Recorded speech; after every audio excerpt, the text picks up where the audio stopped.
Subscribe कीजिए हमारे channel को और बेल आइकॉन को दबाइए हमारी लेटेस्ट वीडियो सबसे पहले देखने के लिए। नमस्कार मित्रों, दर्शकों, साधकों एवं जिज्ञासुओं, स्वागत है आप सभी का हमारे इस विवेक अध्यात्म ज्योति कार्यक्रम में।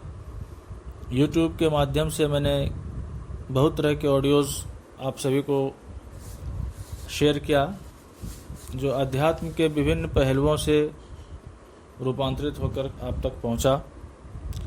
इसी कड़ी में मेरी एक जिज्ञासा रही है, चूँकि गुरु पूर्णिमा का पर्व आने वाला है और यह अत्यंत पावन और पुनीत पर्व है, तो ऐसे में हम सभी गुरु तत्व को कैसे जानें, गुरु तत्व के बारे में कुछ चर्चाएं जानें, गुरु तत्व से जुड़ी कई प्रकार की बातों को आज हम लोग आपस में जानेंगे।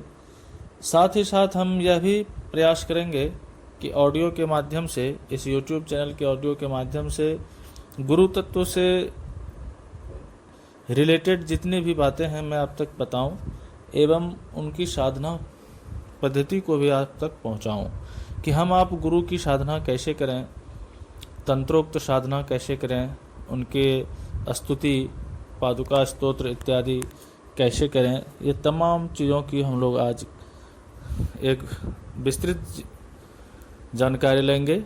तो आप सभी से निवेदन है दर्शकों कि जितने भी भाग को मैंने इसमें बनाया है गुरु तत्व के ऊपर, मैं 2-3 भाग में वीडियो को बनाऊंगा या उससे भी ज़्यादा भाग बन सकता है, तो इसे आप पूर्णतः शांत चित्त होकर के सुनेंगे और शुरू से आखिरी तक सुनेंगे तो सभी रहस्य से आपका पर्दा खुलता चला जाएगा, सभी रहस्य को आप समझ पाएंगे एवं रहस्य को समझने के साथ ही आप उन क्रियाओं को समझ करके गुरु की साधना करेंगे तो आपको अत्यधिक लाभ मिलेगा।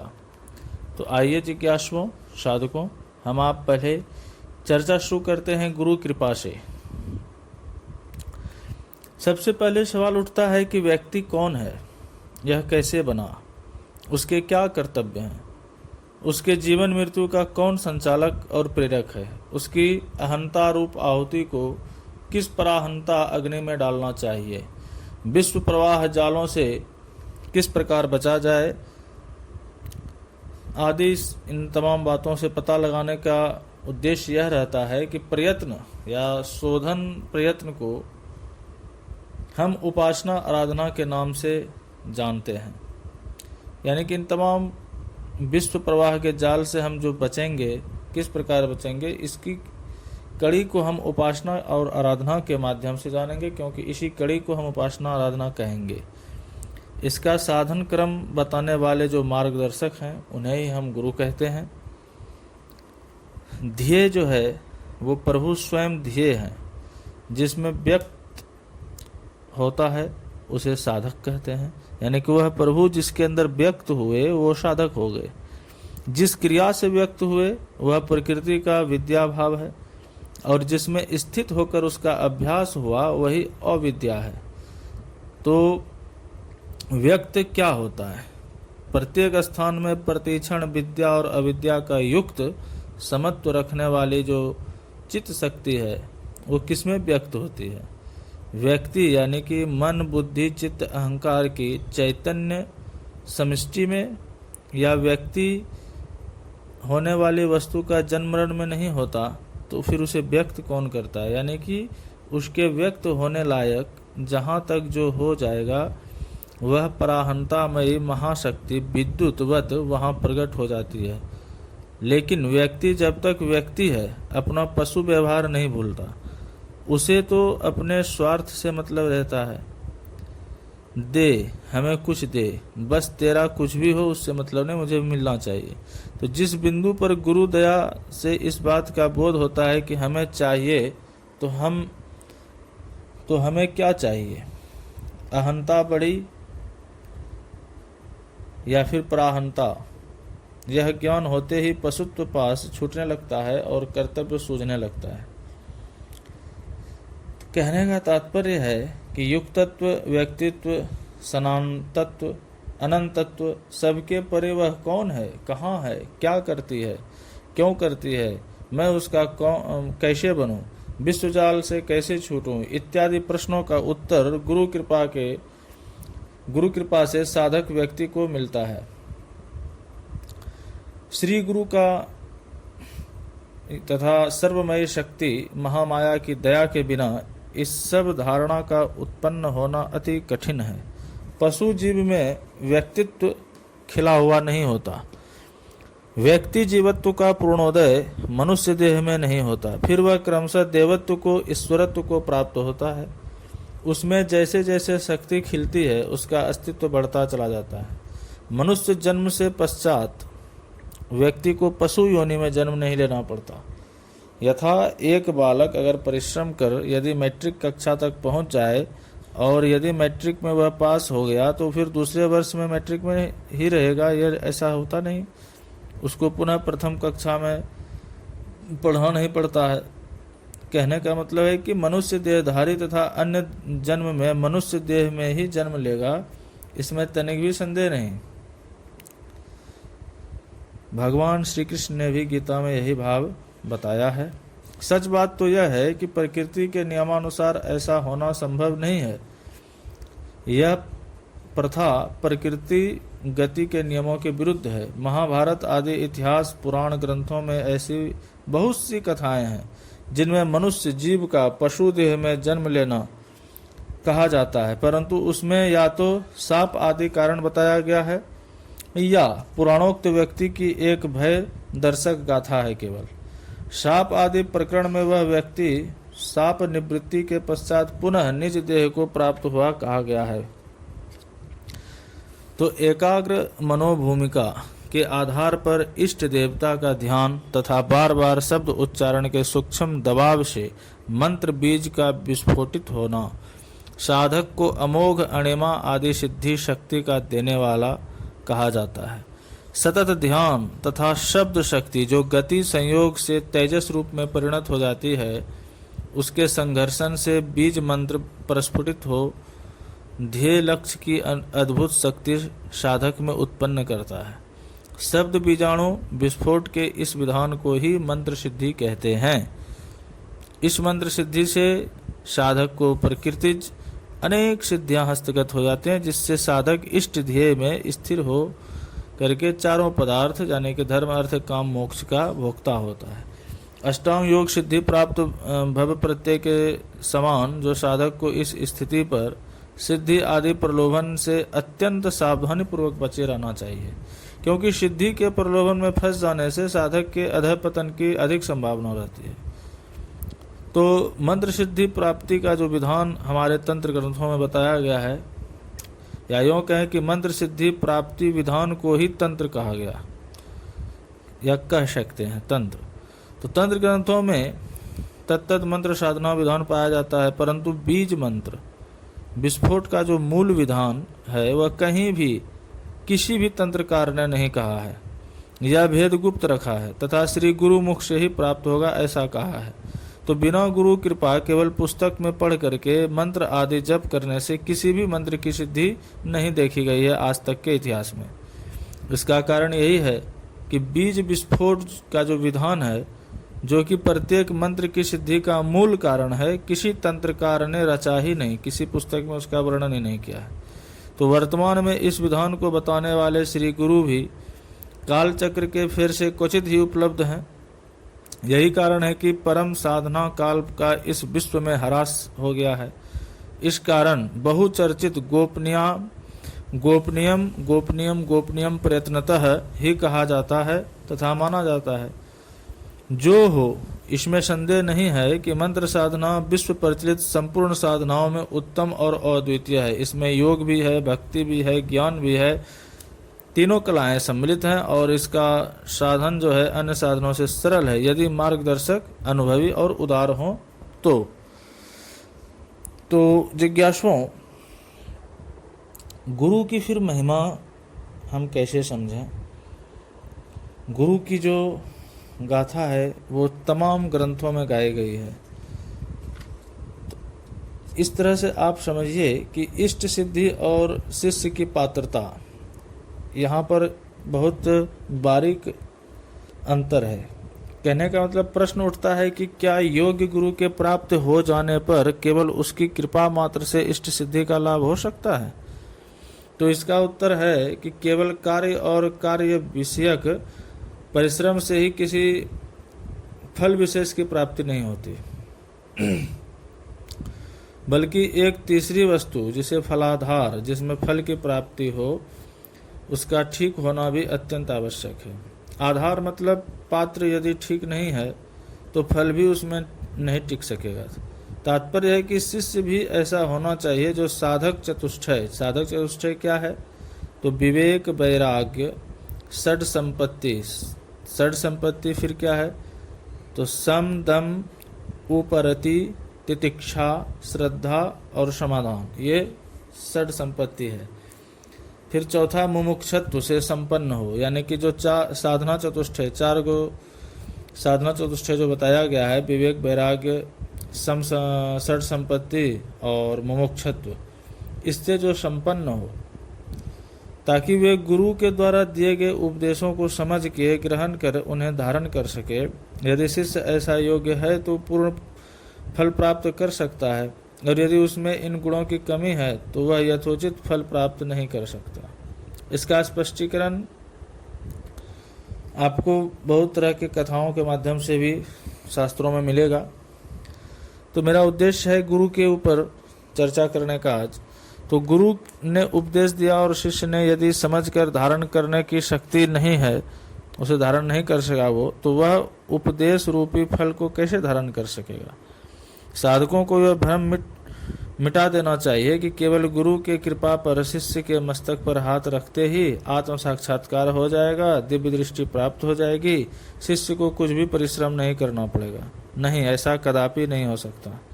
गुरु तो केवल आपको मार्गदर्शित कर सहारा देने वाले हैं, पर चलकर के निर्दिष्ट स्थान पर पहुंचना तो शिष्य का ही काम है। इस बात को आप स्पष्ट रूप से समझ लें। ऐसे उदाहरण क्या नहीं मिले कि जिसमें कई शिष्य जो गुरु के पास आते तो हैं, पुराने शिष्यों के पीछे हैं, पर कुछ ही समय में उन पुराने शिष्यों से वो अधिक आगे बढ़ जाते हैं। तो क्या इसमें गुरु का पक्षपात है? नहीं, यह केवल शिष्य रूपी पात्र पर निर्भर करता है। उपनिषदों में भी कथा आती है कि एक बार इंद्र और विरोचन ब्रह्मा के पास ब्रह्म विद्या प्राप्त करने के लिए गए थे। तो ब्रह्मा ने दोनों को समान उपदेश दिया, पर इंद्र तो अपने विवेक बुद्धि द्वारा ठीक ठीक समझकर कि चैतन्य आत्मा और नित्य शरीर, इंद्रियां, मन और बुद्धि से परे है, कृत्य अकृत्य हो गया। परंतु विरोचन की बुद्धि ऐसी स्वच्छ सात्विक न होने के कारण उसने यही समझा कि आत्मा, शरीर, इंद्रियां, मन, बुद्धि के अतिरिक्त और कुछ भी नहीं है। ऐसा समझकर वह वास्तविक आत्मज्ञान से वंचित ही रहा। तो यह दृष्टांत से भी हम समझ सकते हैं कि गुरु और उपदेश दोनों एक से होते हैं, पर पदार्थ लाभ दोनों का एक सा नहीं होता। तो बुद्धि और पूर्व जन्म के संस्कार की भिन्नता के कारण फल प्राप्ति में भी भिन्नता होना सर्वथा संभव है। तो ऐसे ही नित्य व्यवहार में देखने को मिलता है कि स्कूल और कॉलेज में वही गुरु, वही पढ़ाई, वही शिक्षा आदि देते हैं, पर छात्रों की परीक्षा फल में समानता नहीं होती। कोई पास होते हैं, कोई फेल होते हैं, कोई फर्स्ट डिवीज़न, कोई सेकेंड डिवीज़न। ठीक ऐसा ही आध्यात्मिक शिक्षा के संबंध में भी समझना चाहिए हम सबों को। तो धार्मिक पुस्तक और गुरु के ऊपर अगर प्रश्न उठा, तो अब यह प्रश्न उठता है कि हम शास्त्रों या धार्मिक पुस्तकों को ही गुरु क्यों ना मान ले। बहुत से लोगों की यह भ्रांति है कि हम शास्त्रों को ही आधार मानेंगे, उनके पुस्तकों को हम माने गुरु रूप में वर्णन करेंगे, यानी कि शास्त्र को, धार्मिक पुस्तकों को ही हम गुरु क्यों ना मान लें। यह भी ठीक है, शास्त्र तो गुरु है ही, सर्वप्रथम तो इन्हीं को गुरु मानकर काम चलाना पड़ेगा। अंततोगत्वा आपको दीक्षा गुरु करनी ही पड़ेगी, क्योंकि शास्त्रों व धार्मिक ग्रंथों द्वारा तो केवल सैद्धांतिक ज्ञान, जिसे हम पुस्तकीय ज्ञान की प्राप्ति कर सकते हैं, परंतु आध्यात्मिक और व्यवहारिक ज्ञान के लिए गुरु के पास जाने की आवश्यकता आपको और हम सबों को पड़ेगी ही पड़ेगी। कोई कोई तो त्वमेव माता च पिता त्वमेव बंधु च सखा त्वमेव विद्या द्रविणम त्वमेव सर्वम मम देव देव के अनुसार भगवान या परमात्मा को ही गुरु मानकर संतोष कर लेते हैं। यह भी बस नहीं है। जिस प्रकार अदृष्ट भगवान रूप माता पिता गुरु माने जाते हैं, उसी प्रकार अदृष्ट भगवान रूप गुरु से अलग दृष्ट तत्वदर्शी गुरु को भी मानना चाहिए। भगवान कृष्ण ने स्वयं अर्जुन से गीता के 4 अध्याय के 34वें श्लोक में यह आज्ञा दी है कि हे अर्जुन, तू उस ज्ञानवान तत्वदर्शी गुरुओं के समीप जा, वे तुझे ज्ञान का उपदेश करेंगे। तो शास्त्रों में भगवत पूजन के अतिरिक्त गुरु पूजन का भी विधान है। सनातन धर्म में गुरुओं के प्रत्यक्ष पूजन के लिए गुरु पूर्णिमा का जो पर्व हमारे आषाढ़ शुक्ल पक्ष पूर्णिमा को मनाया जाता है, तो यह पर्व संसार में प्रसिद्ध है। इस पर्व का दूसरा नाम व्यास पूजन भी है। भगवान वेद व्यास जी पुराणों तथा अन्य धर्म शास्त्रों के प्रणेता होने के कारण जगत गुरु के नाम से प्रसिद्ध हैं। इस दिन सभी हिंदू धर्मावलंबी साधक व भक्तगण अपने अपने आश्रमों में अपने अपने गुरुओं का पूजन अर्चन बड़ी श्रद्धा भक्ति के साथ क्या करते हैं। तो गुरु के संबंध की बात अगर हम करें तो बहुत सारे लोगों की जिज्ञासा रही कि गुरु के प्रमुख लक्षण क्या हैं। यदि गुरु ज्ञानी है किंतु तत्वदर्शी नहीं है, तो उससे शिष्य का वास्तविक कल्याण नहीं होगा, क्योंकि ज्ञान की सफलता तो भगवती की कृपा प्राप्ति में ही है। आध्यात्मिक गुरु बनने की योग्यता तो उसमें है जो ज्ञानी भी हो और तत्वदर्शी भी हो। ये दोनों लक्षण ही गुरु के प्रमुख लक्षण हैं। परिस्थिति बस आज ऐसे लक्षण युक्त महानुभाव बहुत कम मिलते हैं। जो हैं वे अपने सात्विक स्वभाव अनुसार प्रकट नहीं करते। इसमें उन अधिकांश लोगों का भी दोष है जो सिद्धि के चक्कर में रहते हैं। निश्चय ही इससे व्यवहारिक साधना मार्ग में एक बहुत बड़ी समस्या उत्पन्न हो गई है। अतः जिज्ञासु बंधुओं से निवेदन है कि वे सिद्धि आदि के चक्कर में न पड़ करके ज्ञान व तत्व की ओर ध्यान दें, जिससे उनका कल्याण हो सकता है। साथ ही योग्य महानुभावों से प्रार्थना है कि वे एकजुट होकर इस समस्या के निराकरण के लिए प्रकट हों, साथ हों। तो गुरु तत्व पर अगर हम विचार करें तो गुरु की आवश्यकता हमारे जीवन में किस प्रकार पड़ती है। तो ईश्वर को जानने के लिए जिन्होंने कुछ प्रयत्न किए वे जानते हैं कि जब मन और प्रकृति संघर्षशील हो जाती है तब उसमें बड़ी बड़ी जटिलताएं उत्पन्न होती हैं। मन के अनेक रूप हो जाते हैं। आज की अभिरुचि कल की अभिरुचि हो जाती है। जिन्हें हम अपनी प्रमुख प्रवृत्ति समझते रहे हैं वे हमें त्याग कर चली जाती हैं और उसके स्थान पर नई नई प्रवृत्तियां आ जाती हैं। ऐसी परिस्थिति में मनुष्य का अपना निर्णय असमर्थ हो जाता है। बाहरी सहायता आवश्यक हो जाती है। तो संक्षेप में ईश्वर को जानने के मार्ग में गुरु की आवश्यकता पड़ती है। आधुनिक युग के लोग यहाँ तक कहेंगे कि गुरु की आवश्यकता काल्पनिक है। क्या सत्य हम में नहीं है? क्या ईश्वर सर्वव्यापी नहीं है? तब हमें एक मध्यस्थ की क्या आवश्यकता, एक गुरु की क्या आवश्यकता? ये प्रश्न कहने में बड़े भले लगते हैं, पर सभी प्रश्न व्यर्थ हैं, क्योंकि ईश्वर सर्वव्यापी अवश्य है, पर हम सांसारिकता में इतना संलग्न रहते हैं कि सत्य के अधिकारी होते हुए भी निपट अज्ञानी बने रहते हैं। फलतः ईश्वर के पास हमारी पहुंच दुष्कर हो जाती है। बिरला ही कोई ईश्वर का अनुभव कर पाता है, और वह भी कठिन तपस्या के बाद। यह विवाद की बात है, इधर मैं नहीं जाऊंगा। इस सरल सत्य को हमें स्वीकार करना ही पड़ेगा, अन्य कोई मार्ग नहीं है। ईश्वर तत्व सरलता से ज्ञेय नहीं होता। उसको जानने के लिए मनुष्य को विशेष प्रयत्न करने पड़ते हैं, और इन प्रयत्नों में उसे गुरु की बड़ी ही आवश्यकता पड़ती है। हमें अपने तथा सृष्टि के सत्य के संबंध में बहुत ही कम ज्ञान है। किसी भी वस्तु का ज्ञान प्राप्त करना बहुत कठिन होता है। जीवन में थोड़ा भी ज्ञान हम प्राप्त करते हैं वह अनेक व्यक्तियों की सहायता से प्राप्त करते हैं। बड़े से बड़े विद्वान का ज्ञान सृष्टि के संपूर्ण ज्ञान सागर की एक बूंद के बराबर भी नहीं है। फिर ईश्वर का ज्ञान, अनंतता का ज्ञान प्राप्त करना तो हमारे सामर्थ्य की बात ही नहीं है। आप स्वयं सोचिए ना कि इस ज्ञान को प्राप्त करने के लिए हमें एक अनुभवी व्यक्ति की सहायता की आवश्यकता होगी या नहीं। ईश्वर प्राप्ति के मार्ग में अनेक बाधाएं हैं बंधुओं, तो कौन बताएगा कि हम ठीक मार्ग पर चल रहे हैं या नहीं? तो वह केवल गुरु ही बताएगा आपको। इतना ही नहीं, केवल मार्ग का ज्ञान या निर्देश ही पर्याप्त नहीं है। हमें बिना थकान के और बिना हिचक के चलने की शक्ति तो चाहिए ही। हमारे मस्तिष्क में एक नई शक्ति के फूंकने की आवश्यकता होती है।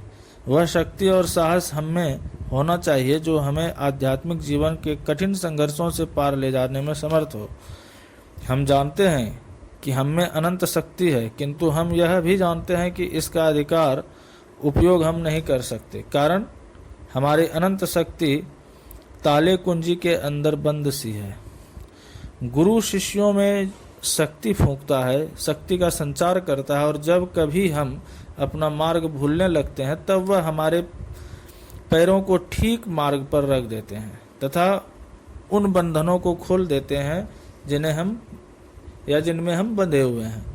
तो ईश्वर प्राप्ति का मार्ग और गुरु की खोज के ऊपर हमें विचार करना चाहिए कि गुरु के पास पहुंचने वाले प्रत्येक व्यक्ति का यही अनुभव है। इसलिए इस संबंध में आधुनिक दृष्टिकोण मिथ्या है। आधुनिक व्यक्ति जब यह चिल्लाता है कि क्या मैं अपने को दूसरे व्यक्ति का गुलाम बनाऊं अथवा किसी को आत्मसमर्पण करना मनुष्य की प्रतिष्ठा के अनुकूल नहीं है, तब इससे ज्ञात होता है कि आधुनिक समाज को ईश्वर प्राप्ति के मार्ग का कुछ भी ज्ञान नहीं है। इस प्रकार की भावनाओं को त्याग कर ही हम आध्यात्मिक दृष्टिकोण प्राप्त कर सकते हैं। यह समझना एक भूल है कि शिष्यों में जिस आत्मसमर्पण की आवश्यकता होती है वह कोई गुलामी नहीं है, बल्कि उसमें तो बड़ी आज़ादी है।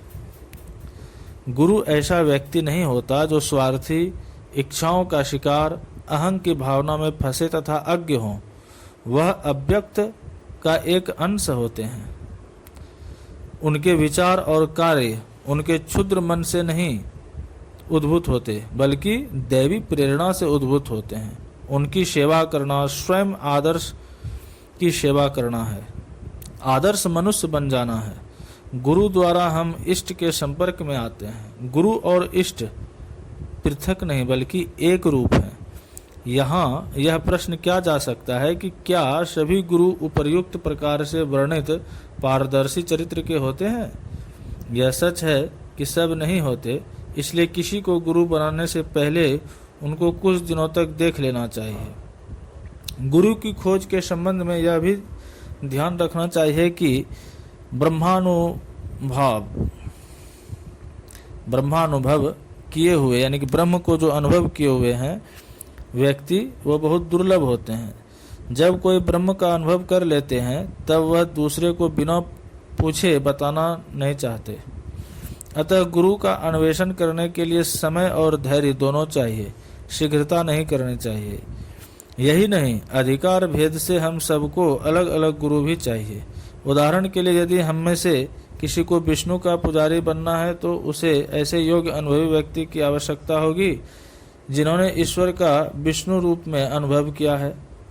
शक्ति के पुजारी को ऐसे गुरु की खोज पड़ेगी जिसने ईश्वर का शक्ति के रूप में अनुभव किया है।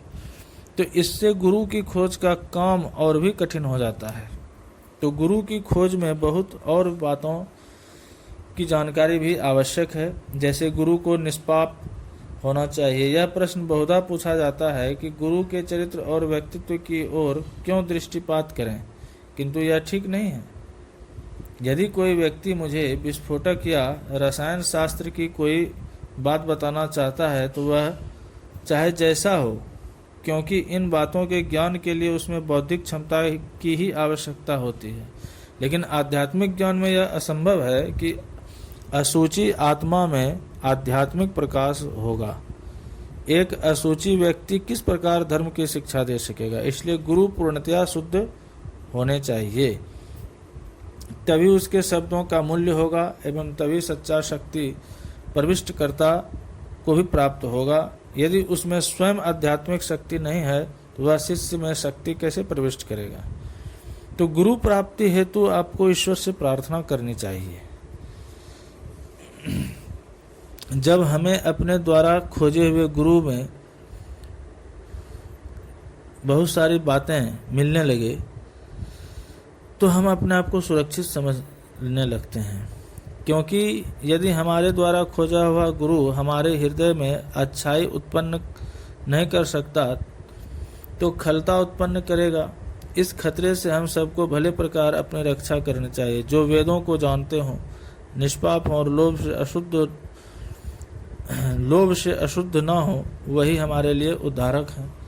तो हमारे पास या किसी भी शिष्य के पास इस धरती पर जितने भी विद्वान हों, मूर्ख हों, सामान्य जानकार लोग हों, उनके पास कोई ऐसा पैरामीटर नहीं है कि हम आप गुरु की क्षमता को नाप सकें या उनको हम परख सकें। क्योंकि अगर हम उन्हें परख ही लिए तो फिर वो हमसे बड़े हो गए, हम उनसे छोटे हो गए, यह बात में फिर भिन्नता आने लगेगी, मतभेद उत्पन्न होगा। तो किसी भी पैरामीटर से हम आप गुरु को नहीं जान सकते, उनकी शक्ति को नहीं पहचान सकते। हम आप सिर्फ ईश्वर से निवेदन कर सकते हैं कि हमें सही मार्गदर्शक तक पहुंचाइए प्रभु। और समय के साथ, समय की अनुकूलता के साथ जब हम आप साधना में लगते हैं, ईश्वर भक्ति में रहते हैं, हमारा अंतःकरण शुद्ध होने लगता है, तो हम ऑटोमेटिकली कनेक्ट हो जाते हैं। जिस गुरु के पास हमें जाना होता है वो खुद ब खुद चैनलाइज कर देते हैं। तो बहुत से लोगों की यह धारणा है कि जब एक बार गुरु मिल जाए तब हमें कुछ नहीं करना चाहिए। नहीं, गुरु स्वयं हमें ईश्वर के पास तक पहुंचा देगा। यह भी निश्चय है कि गुरु किसी व्यक्ति को शिष्य बना लेने के बाद उसके सभी कर्मों का भार अपने ऊपर ले लेता है। इसमें कुछ सत्य अवश्य है, परंतु सभी गुरुओं में यह शक्ति नहीं होती। अवतार और उससे संबंध रखने वाला कुछ ही गुरुओं में यह शक्ति होती है। शेष गुरु मनुष्य को प्रकाश प्रदान करके उसे पापों से मुक्त कर देते हैं। शिष्यों को ऐसे गुरु की सदैव प्रेरणा लेती रहनी चाहिए जिससे उनकी असुचिता दूर हो जाए। अंत में इस निष्कर्ष पर आप पहुंचते हैं कि गुरु की खोज लंबी है और होनी भी चाहिए। जब तक गुरु की खोज नहीं हो जाती तब तक हमें ईश्वर से प्रार्थना करनी चाहिए कि वह हमें सच्चा गुरु प्रदान करें। साथ ही इसी बीच हमें और अधिक आध्यात्मिक शक्ति प्राप्त करनी चाहिए। हमें अपने हृदय की भूमि को तैयार करना चाहिए ताकि जब गुरु मिले तो वे उसमें बीज को बोकर उसे एक बड़े वृक्ष में परिणत कर सकें। तो दर्शकों, साधकों, मित्रों, जिज्ञासुओं, देवता की प्राप्ति और गुरु की कृपा के संबंध में भी आपको कुछ बातों को समझना होगा कि देवता और मनुष्य में संबंध कराने की एकमात्र शक्ति गुरुदेव में ही है। गुरु की कृपा से देवता की प्राप्ति में देर नहीं लगती। वैसे तो सभी शास्त्रों के शिक्षण में सद्गुरु की परम आवश्यकता होती है, परंतु मंत्र शास्त्र के शिक्षण में सफलता तभी हो सकती जब हम गुरु में इष्ट तत्व की दृढ़ भावना करेंगे। जब गुरु के शरीर को पार्थिव न मानकर चिन्मय विग्रह की धारणा करेंगे। आधुनिक काल में मनुष्य देवता या मंत्र की सिद्धि तो प्राप्त करना चाहते हैं, परंतु गुरु के प्रति श्रद्धा नहीं रखते, इसलिए अभिष्ट की फल प्राप्ति नहीं होती। शास्त्रकारों ने कहा है कि गुरु, इष्ट, मंत्र और आत्मा, ये चारों के सामंजस्य को ही देवत्व प्राप्ति का साधन बताया गया है। मंत्र देवता हुए, गुरु हुए तथा साधक, इनका जो एकीकरण है वही मोक्ष है। इन सब से अलग रहकर साधना करना असफलता का प्रमुख कारण है। इसलिए गुरु की कृपा से इन चारों को एक कर देना संभव हो पाता है। सद्गुरु शास्त्र मर्यादा एवं शास्त्र पद्धति का कभी उल्लंघन नहीं करते, न मनमाने शिक्षा दीक्षा देते हैं। ऐसा कभी नहीं हो सकता कि सद्गुरु से प्राप्त दीक्षा से दीनता दरिद्रता हो। दीक्षा प्राप्त करने के बाद शिष्य की दीनता दरिद्रता स्वयं नष्ट होने लगती है और सद्गुरु की कृपा से शिष्य में 5 प्रकार की रश्मियां स्वतः विकसित होती हैं। यदि वे रश्मियां विकसित ना हो तो देखना चाहिए कि कहाँ यह त्रुटि रह गई है। तो यह जो रश्मियां हैं यह क्या है? तो पहली रश्मि है ज्ञान पूर्वक विविध क्रियाओं के साथ साधना करना एवं की हुई साधना की रक्षा करना। दूसरा है विज्ञान की प्राप्ति एवं अभिमान का परित्याग होगा। तीसरा है कि अत्यंत दुख की निवृत्ति होगी। आधि दैविक, आधि भौतिक और आध्यात्मिक ताप का सर्वथा अभाव होने लगेगा। चौथा है कि विषमवाद यानी कि अपने इष्ट की अपने सामने घोर निंदा होने पर भी हृदय में किसी प्रकार का क्षोभ न उत्पन्न होना। यह दृढ़ भावना बनी रहे कि हमारे गुरुदेव उपस्थित हैं और वे देख रहे हैं कि शिष्य विचलित तो नहीं होता। उदाहरण के लिए भगवान शंकर श्री पार्वती जी की परीक्षा लेने के लिए भिक्षु का रूप धारण कर उनके पास आए और भगवान शंकर की घोर निंदा की।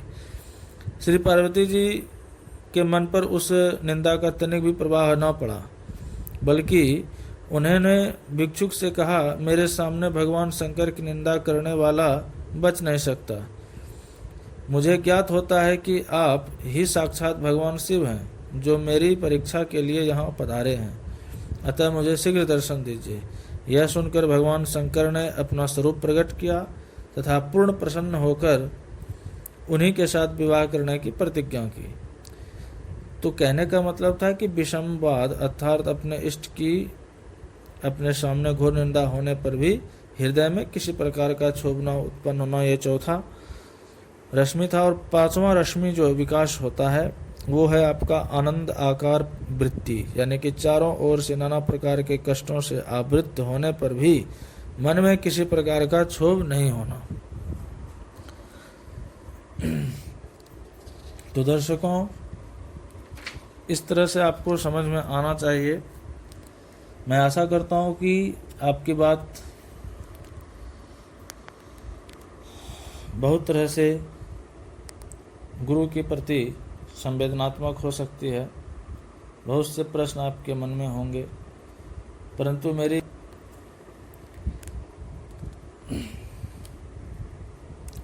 मेरा यह प्रयास रहेगा कि मैं आपके तमाम अंतर्द्वंद में चल रहे प्रश्नों का समाधान कर सकूं। जो भी प्रश्न आपके अंतर गुरु से संबंधित चल रहा है, मैं चाहूँगा कि उसे समाप्त कर सकूं। इसी क्रम में मैं बताना चाहूँगा कि मैंने जो यह ऑडियो तैयार किया है इसे आप क्रमशः सुनेंगे। यह भाग 1 था।